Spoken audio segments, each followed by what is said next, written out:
Good evening, everyone. I will be presiding over our meeting this evening as both our mayor and Mayor Pro Tem are not able to be with us. They're both traveling.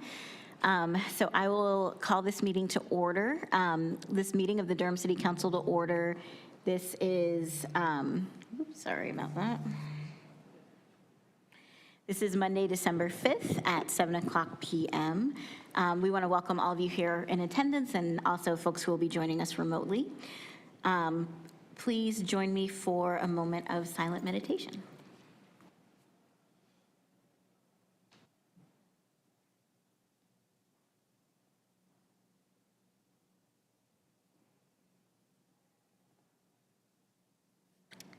Thank you. I'd like to recognize Council Member Freeman to lead us in the Pledge of Allegiance.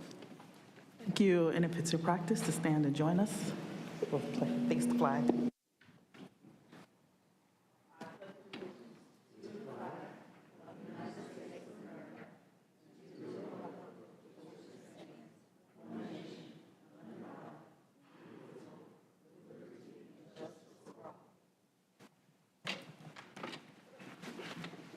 Thank you, Council Member. We will move on to our roll call. Madam Clerk, will you please call the roll?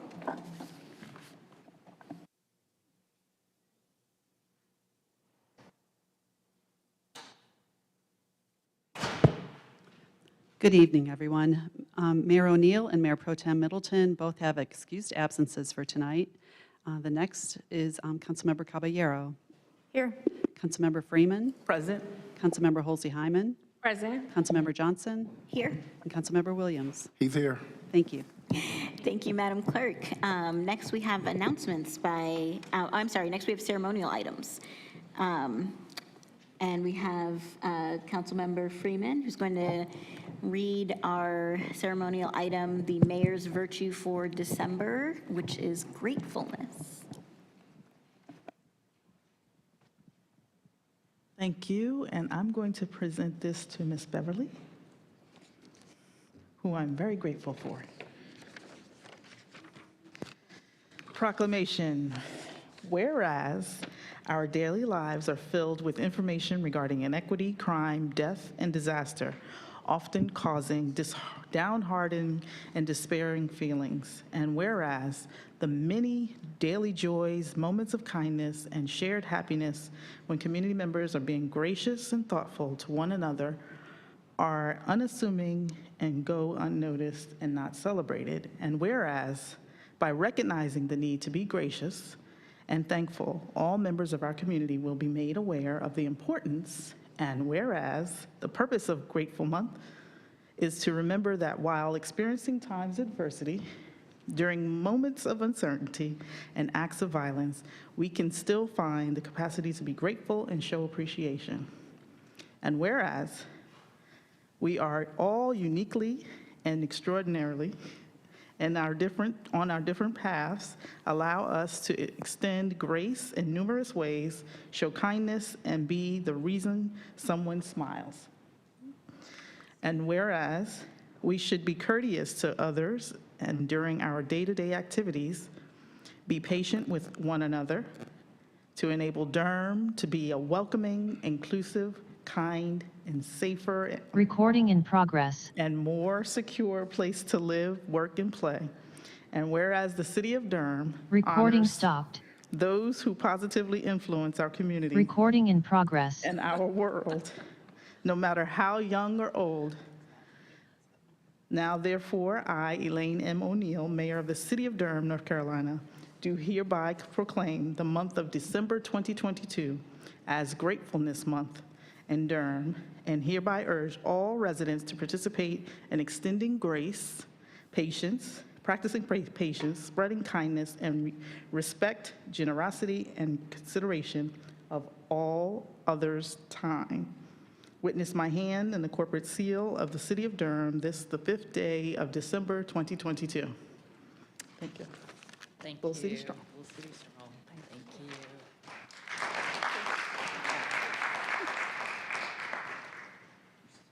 you. Thank you, Councilmember Freeman. We will now move on to announcements by the council. Do any of my colleagues wish to make an announcement? Councilmember Caballero. Thank you. Good evening, everyone. I just wanted to extend some thoughts towards Moore County. We know that they're facing a pretty, looks like a horrific crime there with many, many residents still out of power, and it will be so, many of those residents, it seems like, will be out of power until Thursday. So the city of Durham is thinking about Moore County residents and hoping that there'll be good resolution to what happened there. Thank you. Other announcements? Councilmember Hyman. Hi, good evening. So I have a couple tonight. So first I want to acknowledge World AIDS Day. It was December 1st. Okay, that day is designated every year since 1988 in the International Day dedicated to raising awareness of AIDS pandemic caused by the spread of HIV infection and the mourning of those who have lost their lives from this disease. World AIDS Day was December 1st. Also, I won't be here in our next meeting, so December 11th will be International Children's Day. So I want to shout that out, International Children's Day. And I also want to say that I had the esteemed pleasure this weekend of being a keynote speaker, a speaker, for something called Mom's Night Out, Dine and Unwind, for the Purpose Learning Lab, Empress Haven program, which is a mental health program, and it was like an ugly sweater thing, and we had all the mothers, and I spoke and did things around, self-esteem and self-esteem building, and it was just really nice to be with these mothers who are getting services from this program. But I also want to tell you that I had the honor of also seeing some of our staff, and I want to do a shout out.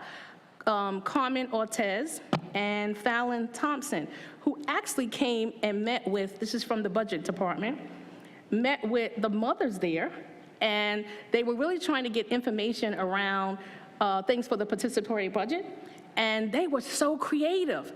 So they even had Dr. Hyman singing. Can I just tell you that? I was doing some karaoke. But it was just so creative with really honestly getting the mothers involved. And so they had all these different nice icebreakers, and then they asked them, what do you want to see? So it was so nice for me to be part of that, to actually see what the workers, the budget department is doing based on this in the community. I also want to say that I had the honor and privilege of graduating this weekend from the North Carolina Institute of Political Leadership. And so I joined the graduation and alumni of some of my colleagues, Friedman and Leonardo, who was there to pen me. So I'm always about learning. I'm always about trying to enhance myself. So I just wanted to say that, and thank you.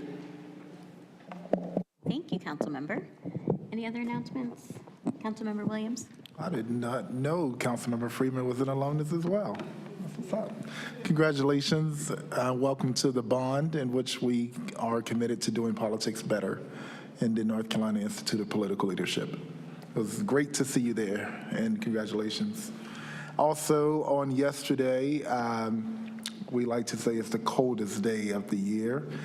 December 4th was the Founders Day of my fraternity, and Mayor Pro Tem for the Brothers of Alpha Phi Alpha, which is a very committed brotherhood and community organization to community service, scholarship, and mainly deeds. And it's just really, it's the oldest black fraternity in America, collegiate fraternity in America.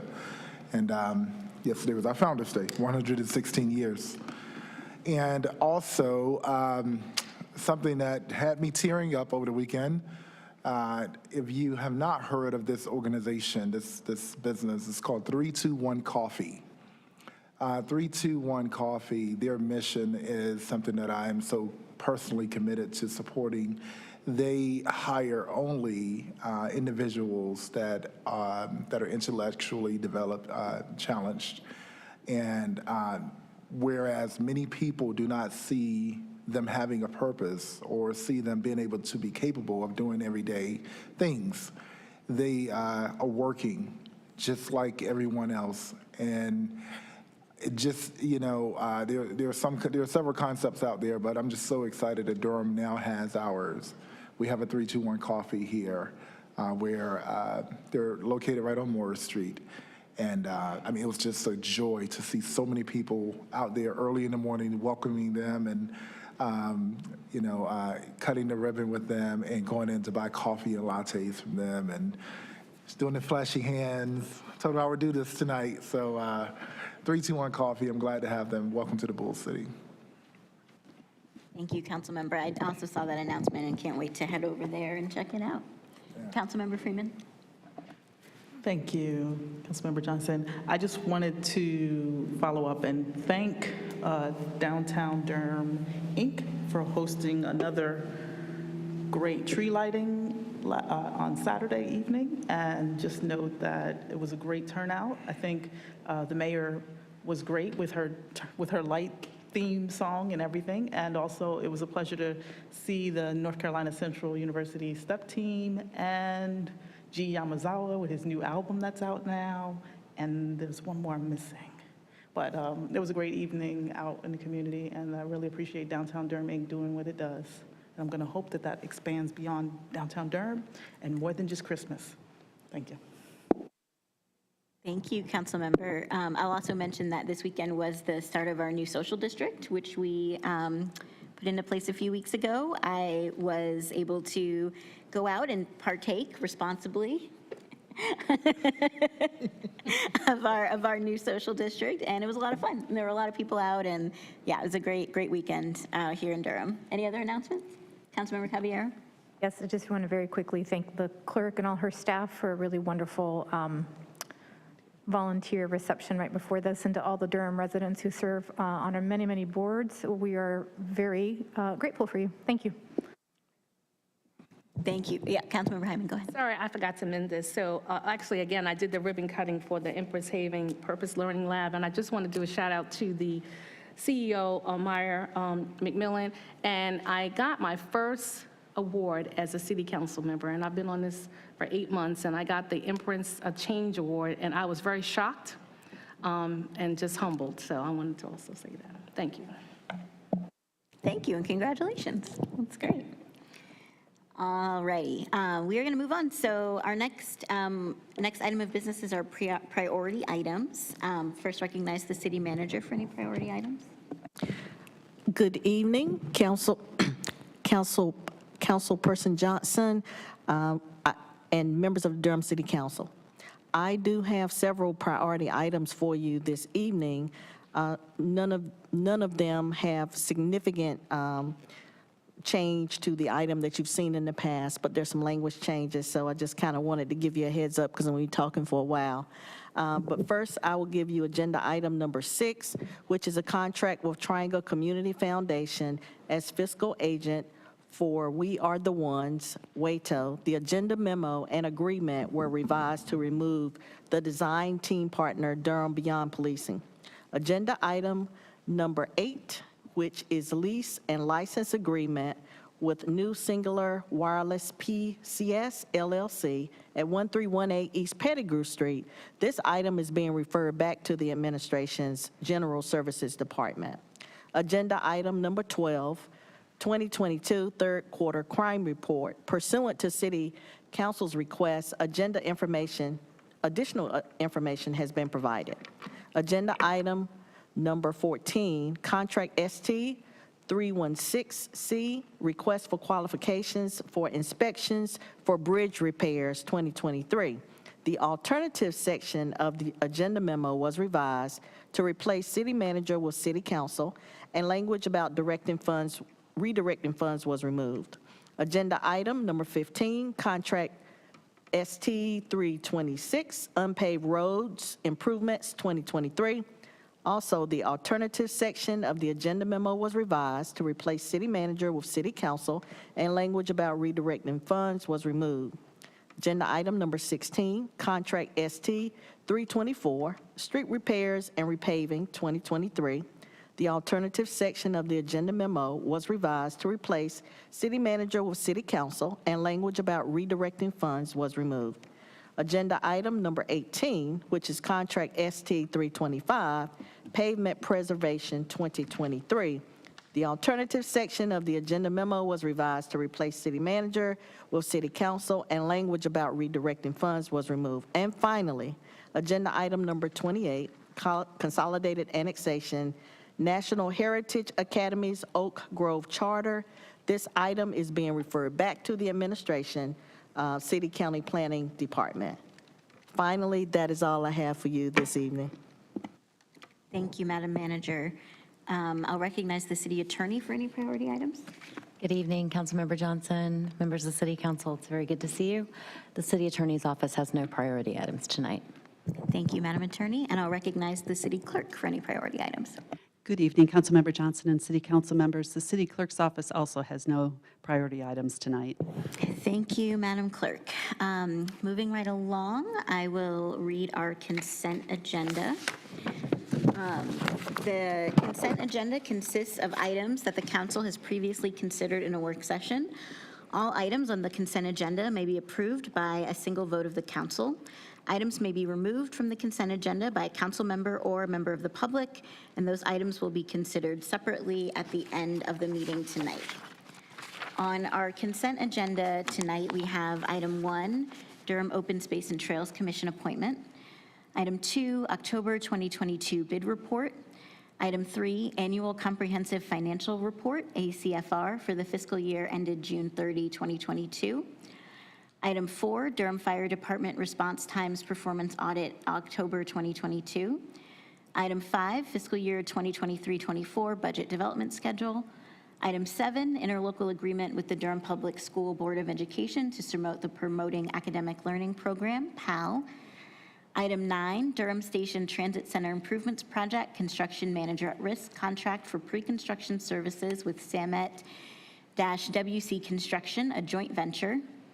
Item 10, Durham Station Transit Center Improvements, Project Design Contract with Perkins & Will Incorporated. Item 11, Amendment to U.S. Department of Labor PY 2022 to 2024 Grant Project Ordinance Number 15997 for federal grant to execute City of Durham Workforce Innovation and Opportunity Act, WIOA, Employment Training Program. Item 12, 2022 Third Quarter Crime Report. Item 13, Utility Extension Agreement with Piedmont Patterson Place Owner LLC to serve the Piedmont at Patterson Place Apartments. Item 14, Contract ST-316C, Request for Qualifications for Inspections for Bridge Repairs 2023. Item 15, Contract ST-326, Unpaved Road Improvements 2023. Item 16, Contract ST-324, Street Repairs and Repaving 2023.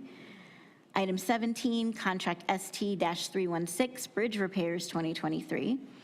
Item 18, Contract ST-325, Pavement Preservation 2023. Item 19, Contract Amendment Number 1 for ST-318C, Inspections for Construction Projects. Item 20, Contract with Foray Technologies LLC for enhancement to Durham Police Department's Digital Evidence Management System. Item 21, Contract with Cyber Synergy Consulting Group LLC for completion of last mile fiber construction. Item 22, Contract with Lexair Electronics Sales Corporation for completion of last mile fiber construction. Item 23, Contract with G&S Communications and Technical Services, Inc. for completion of last mile fiber construction. And that concludes our consent agenda. I'll entertain a motion to approve the consent agenda. So moved. Second. Is there a second? Sorry, I didn't hear. Councilmember Caballero. All right, moved by Councilmember Hyman, seconded by Councilmember Caballero. Madam Clerk, would you please open the vote?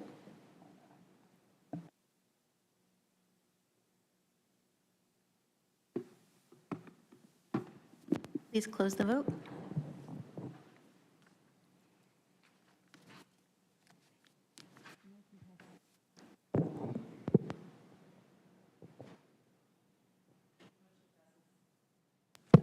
The motion passes 5-0. Thank you, Madam Clerk. Sure, Councilmember Williams. Quick question. Are we, in regard, I wanted to wait until after we passed it. Are we getting any funds from like the federal infrastructure bill for any of the infrastructure improvements? So in the items that you see before you, these items were already planned in our capital improvement programs. CIP. But we are certainly still applying for and, involved in the BIL through a dedicated team, as well as consultants that we have on board to help us make sure we are competitive for every single dollar that the city is eligible for. So thank you for that question. Yeah, awesome. Thank you. Thank you. Yeah, that money's important, and we want to get as much of it as we can, for sure. All right, next we have our general business agenda. Item 6, contract with Triangle Community Foundation, TCF, as fiscal agent for We Are the Ones, WATO. I see our lovely Deputy City Manager, Bertha, coming with a report. Good evening, City Council members. Bertha Johnson, Deputy City Manager. We have with us here tonight Adil Ortez, representing We Are the Ones, as well as Sarah, I think it's Goodeye, on the line if we have questions for Triangle Community Foundation.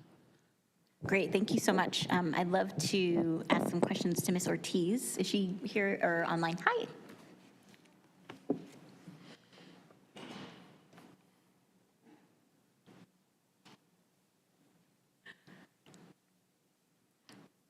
Pardon my frenziedness. I'm rushing here from out of town. Thank you. Thank you for being here. We appreciate it. Absolutely. Could you just give us a little bit of information about what the We Are the Ones partnership has done up to this point and what led to the request for y'all to transition fiscal sponsors? Yes, absolutely. So when we first started out, we were very fortunate that the Cypress Fund was able to raise funds that went towards mini grants in the community. So we gave out approximately 12 awards, if I remember correctly off the top of my head, and they were all small grants to neighborhood and resident-led work in the community. And we've continued to meet since then. What we learned a lot about from that application process, we considered every application data, if you will. So we received a little over 50 applications, and we saw an overwhelming concern by residents in the city during the pandemic regarding the welfare of young people, especially Black and brown and low-income young people in the city of Durham. As a result of that, we also attracted another partner at the time and started a work called Protecting Our Dignity for the youth in Durham. And so we've continued to move more heavily in that direction at the moment because that's the funding that we had to sustain an action planning process where we convened several people throughout the community, synthesized a lot of existing data sets to come up with 5 points that we'll be moving into with implementation and action work over the next year. So that work has also been funded by a separate partner, and that's actually the current work that we're beginning also with Triangle Community Foundation. Great, thank you. So and there was a second part to the question. Yeah, how did you come to the point of transitioning to a new fiscal sponsor? Yeah, absolutely. So Cypress Fund, none of their staff currently live in Durham, and we want to make sure that the work that we're doing is hyper-focused in the community. We also know that in terms of how we handle roles and responsibilities, there were some differences in how we saw it. And so eventually, I think that they, as we made those clear to them in the edits of documents around memorandums of understanding and such, it came, I think, full circle that we envisioned what that should look like differently. And so that's why we pivoted to another partnership that was more closely rooted to Durham. Gotcha, thank you. And so for these funds, what's the plan? The plan for these specific funds is round 2 of the mini grants. As we know, people are still out here hurting from poverty, violence, and COVID-19. So the people out there on the front lines at the neighborhood level that need just the right size grant, not something too huge, but something enough to make sure that they're not digging in their own pockets to do the really wonderful work of standing in the gap sometimes. And so the mini grant round and then a second round would be the work around the harm-free zone fellows. And that is acknowledging that there are community leaders that need some support and some infrastructure and need to be paired with local nonprofits that sometimes have in-kind support that can make their work more stable, more bold, and possibly even just broader and more effective even possibly. We understand that lay people in the community don't always understand all the opportunities available to them, and we want to bridge partnership between residents that have been actively working in their communities already and nonprofits that we know are seeking deeper connections with the communities they serve, but maybe don't have the resources to hire someone or bring someone on part-time as a fellow. Are y'all going to do a whole new mini grant process or give grants to the folks like who weren't able to be funded in your first It will be a new process. New process. Given our new relationship with Triangle Community Foundation, and they've been at this for some time, right? They're a really trusted partner here in the community.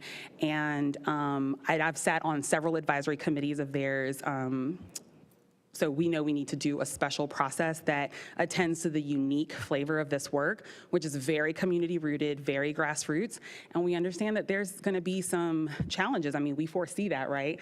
Around people scaling the opportunity and understanding the process, and us learning through our relationship with Triangle Community Foundation, which is something they want to learn, how to present the process in a way that is as accessible as possible, especially to those doing the work, but maybe are not veteran nonprofit professionals like you or I have been over several decades. Fiscal sponsors are great for that.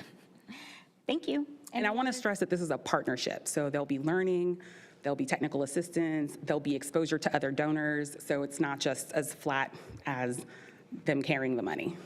Yeah, that's great. That's good to hear. Thank you. Councilmember Freeman? Thank you. And to Ms. Ortiz, I do want to express my sincere condolences on the loss of me. I know. And that's first and foremost. But I do want to also just thank. And to you as well, by the way. Mm-hmm. I want to thank my colleagues, Councilmember Johnson, for being very vigilant and making sure we highlight this work because it is important. Yeah. It is critical, and it is like amazing to see this community-rooted effort coming for like full circle, and we are the ones. I am greatly appreciative of the harm-free zone model and of the harm-free zone work over the last almost 15 years that I've been in Durham, or over 15 years that I've been in Durham. This work has been evolving and growing, and the legs and the arms and the kind of think tank that's been occurring around it is just beautiful. Yeah. And I just want to say thank you, thank you, thank you. And please keep up the work. If there's any way I can be supportive or helpful, please let me know. Thank you. Yeah, of course. Thank you.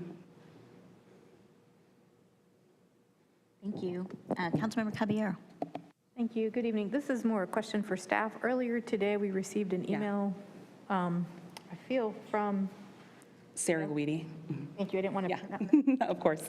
Sarah Guidi, and I just want to make sure that, because there was a few questions around the contract, and I didn't think that anything substantively was going to change, and I just want to make sure that that's still, I don't want to say, Bertha, you're also didn't see it in the email. I just, we're voting on it right now, and so I want to make sure that there's like track changes in this contract, and so just wondering what the... That is correct. There were no substantial changes. Okay. As a matter of fact, some of the comments were comments made by Donald Toole and the city attorney's office because they were both giving us their feedback. And so that was not supposed to be sent to you all. Okay. But there are no substantial changes. It was just questions about how do we invoice, what reports, those kinds of staff questions. Yeah, the attachment for that we asking got, actually, I don't see any track changes in there, so then I was thoroughly confused. I just wanted to make sure that... There were comments that you had to turn on the comments. Okay, so yeah, my comments are not on those things. So that was my only question, is that we received that email, and I was just curious. Thank you, that's all. Thank you. Thank you. Councilmember Williams? Hi, how are you? Hey, how are you? Good evening. Could you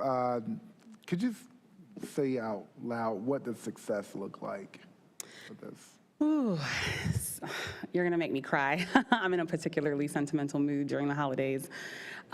Success looks like more people who we already know are doing the work right now, feeling seen and supported, being more connected to the nonprofit infrastructure that is rich in Durham, that people who have felt left out, despite the fact that they often have the trust and representation of people who are deeply hurting in Durham, know that they have a place in the nonprofit community, and know that these nonprofits who do want to also find deeper connection with hurting communities here in Durham have a channel there that is equity-driven and reciprocal.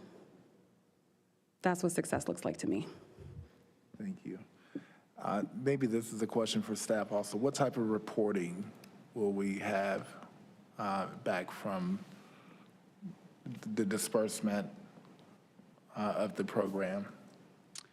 So all of the funds that we provide to nonprofit organizations require quarterly or monthly reporting. Those reports will be designed in collaboration with the organization in terms of first looking at what data they collect, what reports they provide to other funders, and then at the very minimum, they will be required to give us monthly reports that have what activities they activities for the month, as well as spending for the month in terms of the ambassadors, hours, those kinds of things. And so we have contracts that we design based on the activity of the organization as well as what data they collect. Thank you. Looking forward to the impact. I'm really excited to do the work. Thank you, Councilmember. Any other comments? Councilmember Hyman? I just want to say thank you. Absolutely. My background is social work and just, getting in there and doing it in collaboration and just, thank you. Thank you for the work. It's needed. Thank you. Yeah. I want to say all of us, and there's a few other representatives within the WATO ecosystem here with me tonight. We love Durham deeply, and we know that we stand on the shoulders of many people who often give us entree and validation into communities, and we're in for a variety of nonprofits, and we want to do right by those folks. And we want to acknowledge that work, and we want to resource that work the best that we can. Partners stand up too? Who's here? Yeah. There is Aya Shabu from Village of Wisdom, but she is also the lead conductor at Whistle Stop Tours in connection with Hayti Heritage Center. And then there is Amber Richardson, who is with Boost, which is situated at Duke University. And I know that William and others may have sent you letters as well. Thank you. Any other? Oh, Javier. Sorry, Councilmember Caballero. Thank you. Ideal, I have a real quick question. How does this work tie back with the pod work that y'all were doing last year? Oh, excellent question. So we see this as 3 different tiers of work, and each tier is developed in response to what we learn as we go. So one of the things I like to say is that we're definitely a case study in emergent development and design of the programs. We started with the mini grant, and then as you know, there's been a lot of violence in the community, so we knew that eventually we would need to look for resources for the Harm-Free Zone Fellows, and this is what this potential contract, this potential vote represents, is the beginning and launch of that possibly. But then the grant applications gave us insight into what happened with youth, and that's what the pod work is about. So they are separate meetings, they have different committees. We've operated that way for a while, over 60 different meetings, depending on which committee you're on in the last 2 years. And so that's the way the work has happened. Obviously, the work around the mini grants has kind of gone dormant as it waited for this next round of funding. People are out there just doing their work, and you see evidence around it all over the city. But we're excited to be able to catch back up with people, and this gives us the opportunity to do that and to complete the feedback loop from round 1 for sure. Thank you. I just want to make sure I'm interpreting what you're, so basically the pod work is one stream. Yep, it has a separate contract with TCF and everything. Mhm. And then this is going down to round 2, the mini grants, and just reconnects to previous work. That's right. Okay, I just want to make sure I was hearing right. Thank you. Of course. And we hope that if this passes, that y'all will share it with your community-rooted leaders as well. Thank you. Councilmember Freeman? Thank you. Just a quick question for staff. This round of funding is only available this cycle, or is there another cycle of funds that'll be available for this group? This is a one-time contract, yes. Okay. One-time contract. And so I just want to note that understanding how things went dormant. If there's a way to kind of build this into our current budget, it would be helpful to have I see what you're saying. thoughts and ideas beforehand as we're going into this budget cycle for January. So I think it'll be helpful to see some more of the information about what has already been done, so we can go forward from there, so that you don't disconnect again, because I feel like that mini grant process is probably very helpful in making sure that you have the right people at the table Yeah, across the I board. appreciate that sentiment. Thank you. Thank you. Any other comments? Great, thank you. So we will move to a vote. I'll entertain a motion to approve this agenda item. So moved. Moved by Councilmember Freeman, seconded by Councilmember Williams. Madam Clerk, would you please open the vote?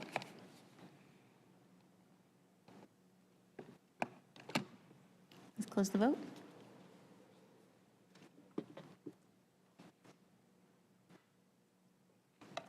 The motion passes 5-0. Thank you, Madam Clerk. Thanks, y'all. Our next order of business, under General Business Agenda, Public Hearing. This is item 26, Consolidated Annexation, Mockingbird Lane and Sherron Road. And we are ready for a staff report.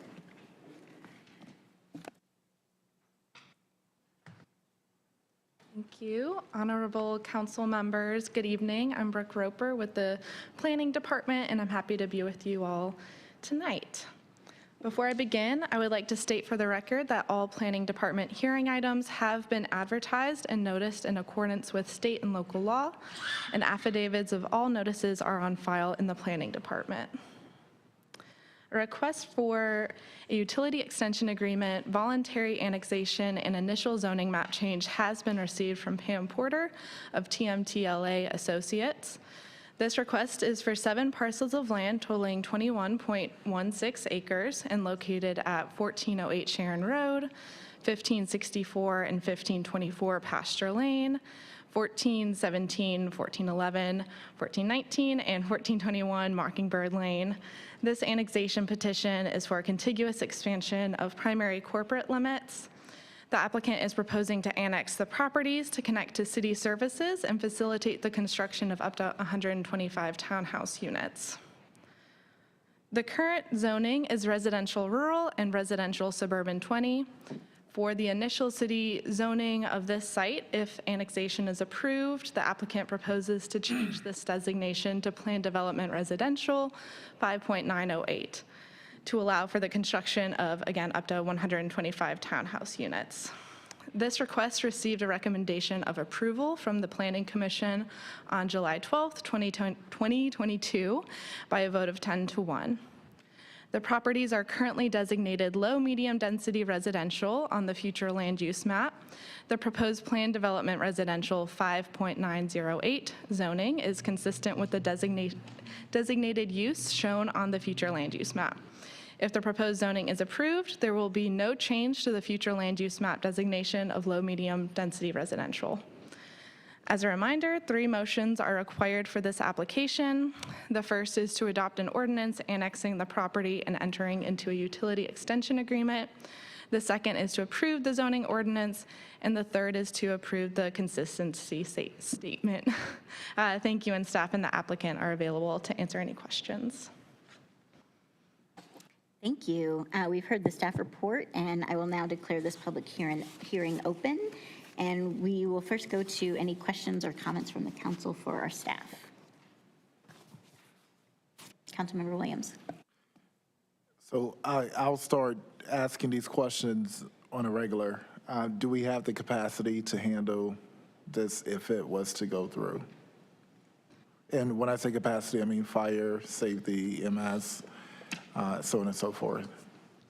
So we do include in the fiscal impact analysis further detail about capacity regarding fire, sewer, solid waste, items like that, and that's found in the annexation memo.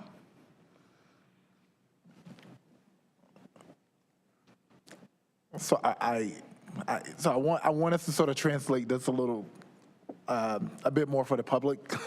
So.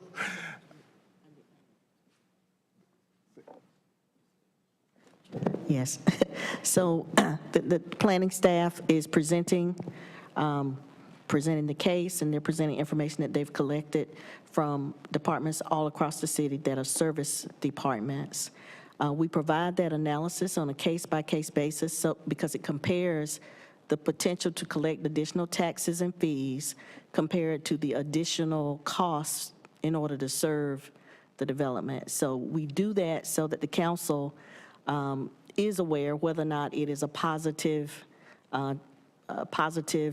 to the city's bottom line in order to serve the development if you choose to annex it. We're going to always plan for providing services in this community based upon the residents that we have, the households that we have, and we're going to bring forward to City Council approval of budgets in all of those operational and capital areas as needed. Thank you, sir. Thank you, Madam Manager. Thanks, y'all. Any other questions for our staff? Great. So we have 5 people who have signed up to speak on this item, 2 proponents and 3 opponents. So we are gonna, I'll go ahead and do 10 minutes to each side, Madam Clerk, if that works. And first we'll hear from Mr. Neil Ghosh.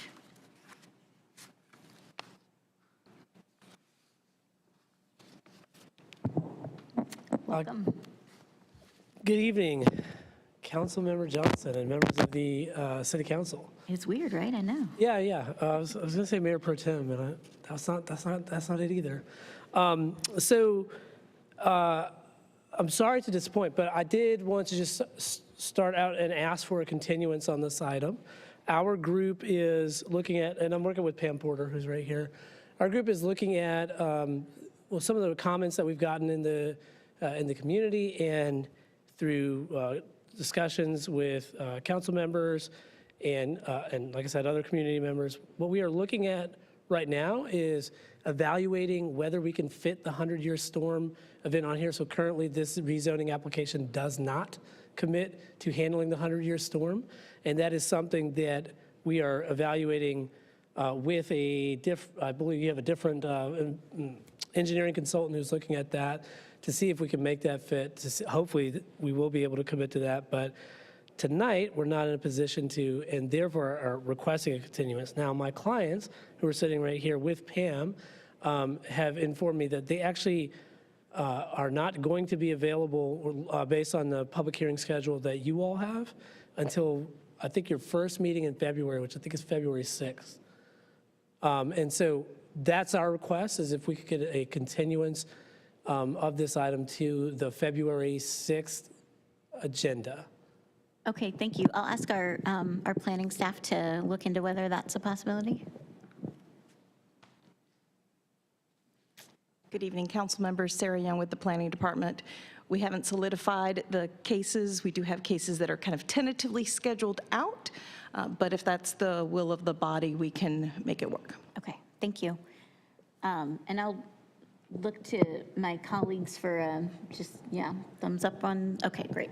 Madam Attorney, what do I need to do procedurally? So you just need to announce that this matter is being held open because you've already opened the public hearing, and it's going to be continued to February 6th. Yeah. All right, so we will hold the public hearing open until our February 6th meeting. Thank you. Thank you, Mr. Ghosh. And is there no vote required for that? I believe there's not. Okay, thank you. Great. Thank you. Okay, our next item, item 27, consolidated annexation for Crescent Townes. And we will hear our staff report. Thank you. Thank you, honorable council members. Good evening, Brooke Roper with the Planning Department, and happy to be here with you tonight. A request for a utility extension agreement, voluntary annexation, and initial zoning has been received from Amanda Hoyle of Tri-Point Homes for 8 parcels of land totaling 8.53 acres and located at 5824, 5822, 5820, 5818, 5812, 5804, and 5716 Crescent Drive. This annexation petition is for a contiguous expansion of the primary corporate limits. The applicant is proposing to annex the properties to connect to city services and facilitate the construction of up to 102 townhouse units. After noticing an error, staff asked the applicant to update the number of units to be consistent across all application materials. The applicant updated the maximum number of units from 103 to 102, which is not currently reflected in the application materials. The current zoning is residential suburban 20. For the initial city zoning of this site, if annexation is approved, the applicant proposes to change this designation to residential compact with a development plan to allow for the construction of 102 townhouse units. This request received a recommendation of denial from the Planning Commission on October 11th, 2022 by a vote of 5-5. The properties are currently designated design district on the future land use map. The proposed residential compact district zoning is consistent with the designated future land use. If the proposed zoning is approved, there will be no change to the future land use map designation of design district. As a reminder, 3 motions are required for this application. The first is to adopt an ordinance annexing the property and entering into a utility extension agreement. The second is to approve the zoning ordinance, and the third is to approve the consistency statement. Thank you, and staff and the applicant are available to answer any questions. Thank you. You've heard the report from staff, and I'm now going to declare this public hearing open. First, are there any questions for staff from members of the council? Councilmember Hyman. Hi, just clarity, did you say 102 or 103? Yes, correct. It's 102 units. That was a change from 103. Okay. Okay. And do you know the percentage of the open space that is geared for this project? I can find that in just one moment. Thank you. Other questions or comments? Councilmember Freeman? I just wanted to dig into the design district future land use map a little bit more. I just want to note if it was more geared towards having some commercial along with the like residential, or if it was just a design district flat.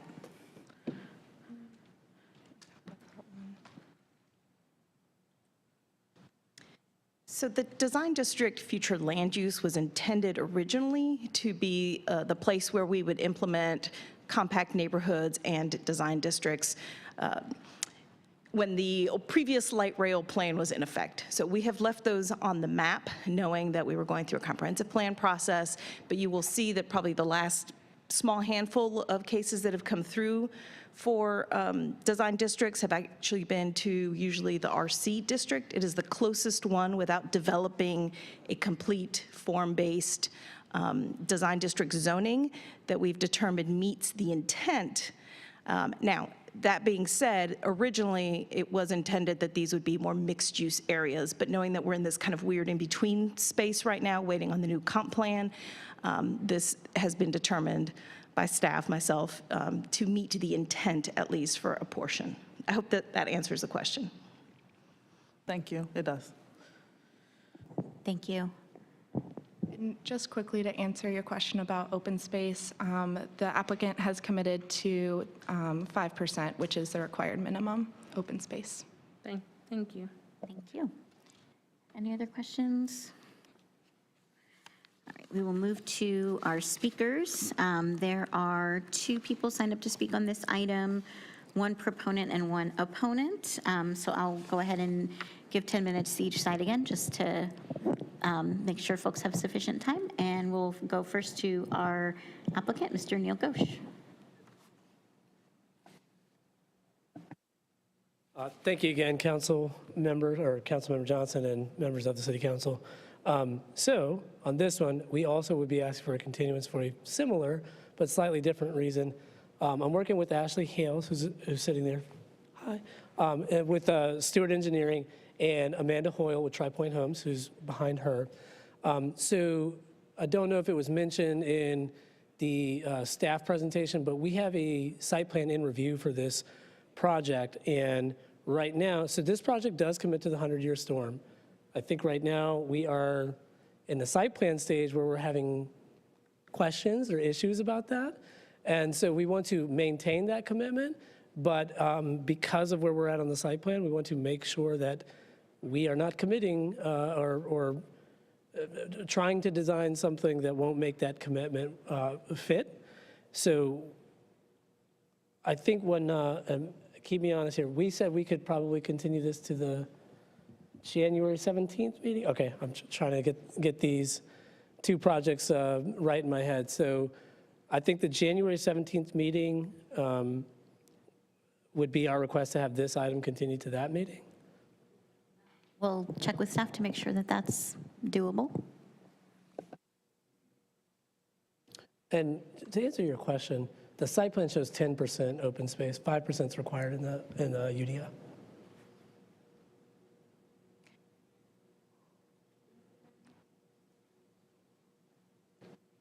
Mr. Ghosh, could you repeat what you just said about the open space?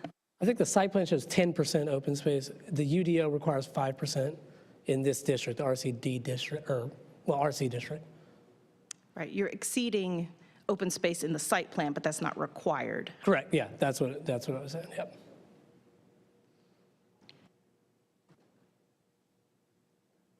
Bear with me just one moment, I'm so sorry. No worries, thank you.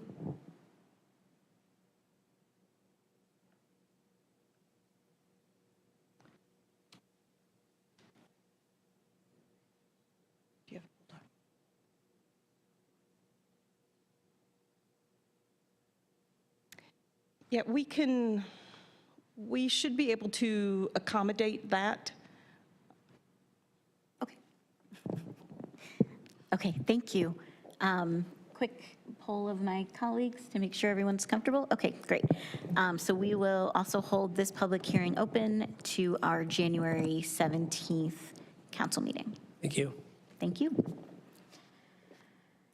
Moving right along. Our next item is item number 29, permanent closing of Fontanelle Street.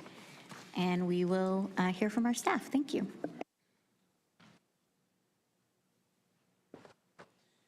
Good evening, City Council. I'm Corbin here, representing the Planning Department.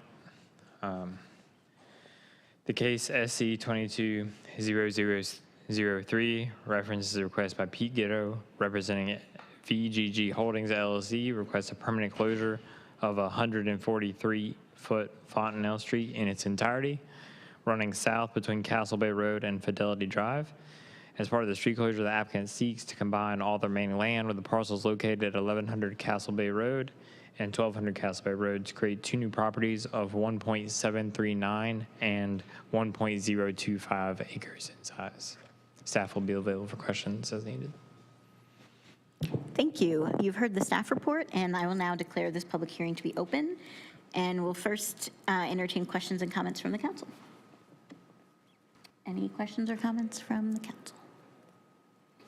All right, seeing none, we will move to our public comment. There are no people signed up to speak on this item. Is there anyone present here or online who would like to speak on this item? Seeing none, I will declare the public hearing closed, and the matter is now before the council. We need a motion to permanently close Fontanelle Street. So moved. Second. Moved by Councilmember Williams, seconded by Councilmember Freeman. Madam Clerk, would you please open the vote?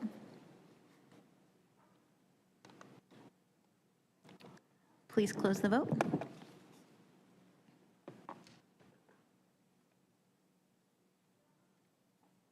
The motion passes 5-0. Thank you. And our next item is item 30, permanent closing of a portion of Gilbert Street, and we'll hear from our staff. It's me again. Thank you. The case SC 220005 is a request by Donald Yarbrough, representing Triangle Mobile Storage LLC. Request permanent closure of a 361.37 foot portion of Gilbert Street that runs parallel to Holloway Street and is between North Allison Avenue and Calvin Street.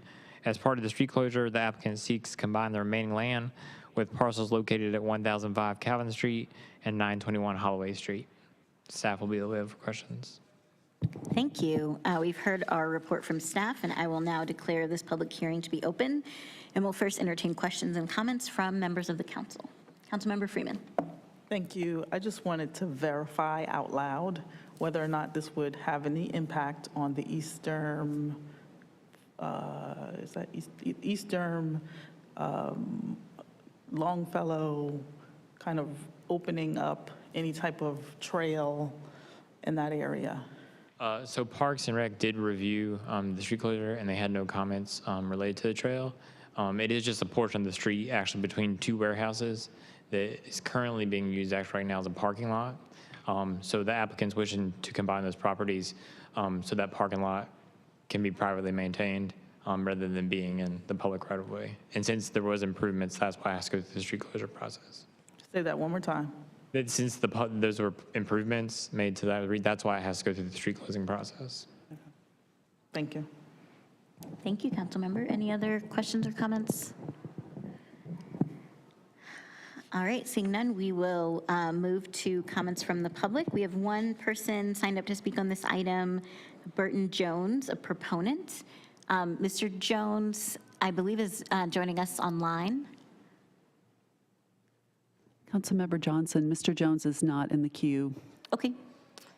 Mr. Jones is not here in person, right? No. All righty.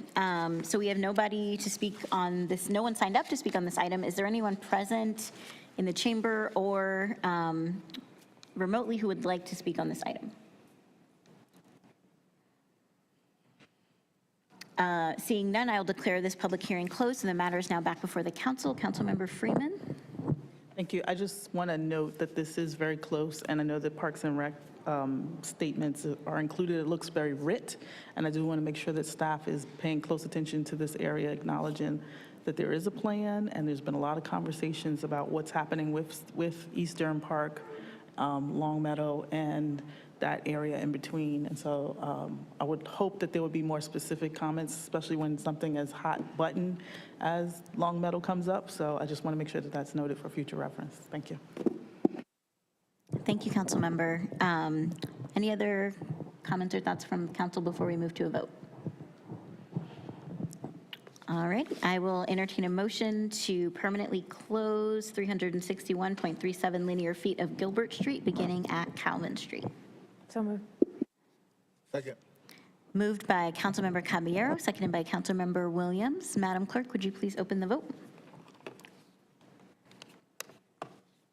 Please close the vote. And the motion passes 5-0. Thank you, Madam Clerk. That was our final item of business for this evening. And if there are no other matters, Councilmember Williams. Yeah, colleagues, I would like to just put this on each of your radars. If you would consider a possible meeting with the Planning Commission members, so we can sort of get on the same page a bit. I look at the comments, I look at our outcome of the vote, and it just seems that we don't have a metric that can appropriately direct us on how we should be handling development. After looking at all of the information that's collected, I think it would be very beneficial if we were to have at least a quarterly sit down, or maybe 2 times a year, sit down with the Planning Commission members to discuss where does Durham want to go with development cases. Who's our current chair of the Planning Commission? Austin Amendola. Would you be willing to have a conversation with him to try to figure out something like whether we can make something like that happen? He's interested. Great. Yep. Just sign yourself up for a new project. Councilmember Williams. Fabulous. Yeah, Councilmember Freeman. Thank you. 2 suggestions as well. Just noting that the joint city-county planning is usually where some of that conversation should be happening, and that might be a good space to add something to the agenda. And then also, I would encourage you to attend planning commission meetings, because a lot of times what you're hearing is more resident-led feedback, because that's who attends those meetings and offers a lot of feedback. And so folks are the kind of, layman side of how these developments have impact on our community. And so it doesn't always come across as like what the law is. It's specific to our advisory based on what the public is saying. Yeah, no, I attend them, and I speak with many of the members on a daily. And I look at what's presented to us as council members, and then I look at our discussion, and I think that a formal space, the JCCPC has its, agenda item. We can either have it under that umbrella, or we could do it like it used to be done some years ago, where there was an actual specific space in conversation with the two bodies. That's what I'm suggesting. Councilmember Hyman? Yeah, and I support Councilmember Williams, because I think we need to kind of redefine and work together. And so I think that if we can get that going, because I've been thinking about that, but you kind of beat me to the punch in terms of us trying to have these meetings. Because I was told that we used to have these type of meetings together. Is that correct before my time? No? Never? Okay. Will be before mine, too. Well, then they didn't have it. Thank you. I'm not now. Thank you. All right, thank you, Councilmember Williams, for taking that on. If there are no other matters, I get to use the gavel. I will declare this meeting adjourned at 8:00 p.m. That's exactly 1 hour. Exactly 1 hour. Thanks, everyone. Have a great night.